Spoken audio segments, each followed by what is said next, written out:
তারপর বাবা মা দুজনেই আত্মহত্যা করে মারা যায়। একমাত্র দাদা সেও জেলে যাওয়ার পর এক প্রবাসী বাঙালি তাকে আমেরিকায় নিয়ে যায়। কিন্তু আমি হঠাৎ এসব কথা জানতে চাইছেন কেন? সম্প্রতি আমেরিকায় একটা খুনের ব্যাপারে আমার থানায় কিছু গোপন নির্দেশ এসেছে। আর ওই খুনের ব্যাপারে আমার কাছেও বেশ কিছু প্রমাণ ছিল, কিন্তু সেগুলো আজ হারিয়ে গেছে। কোন শয়তান সেগুলোকে জেলে বুঝে চুরি করেছে। চুরি ডাকাতির সঙ্গে আমার কিন্তু কোনো সম্পর্ক নেই স্যার। তবু 40টা স্বর্ণ মুদ্রার লোভে তোমার মতন শয়তানরা যিশু খ্রিস্টকে ক্রুশবিদ্ধ করেছিল। তাই আমরা তোমাকে ক্ষমা করলেও ঈশ্বরের আদরে তো তোমার কোনো ক্ষমা নাই বনমালী। Beware of the judgment day, the final judgment. Mohammad Ibrahim Mohammad Ibrahim sir একজন ভাড়াটে খুনি সম্প্রতি আমেরিকায় একটা খুন করেছে। সে আমাদের এলাকাতে গা ঢাকা দিয়ে রয়েছে।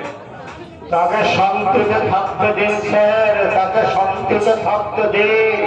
সে যদি শান্তিতে থাকে তাহলে ইব্রাহিমের টাকায় আপনার বাড়ি হবে, গাড়ি হবে। এই নবমীর দিনে আপনার বোন নতুন শাড়ি পরে নতুন নতুন পুজো প্যান্ডেল পরিক্রমা করতে পারবে স্যার। আমার মা আমাকে ঘুঁটিয়ে বেঁচে পুলিশ অফিসার বানিয়েছে। আর এই পুলিশের পোশাকটা পরে যারা ঘোষায় বলে বলে তাদের মা বোনেরা কিন্তু কেউ ঘুঁটিয়ে বেঁচে না। তাদের মা বোনেরা শরীর বেঁচে পড়ে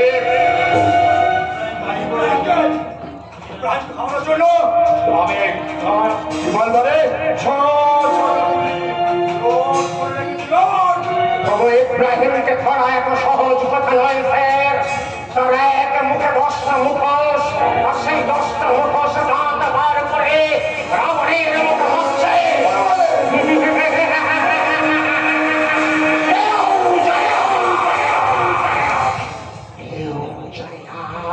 তার কোনটা আসবো আর কোনটা চালি? ইব্রাহিম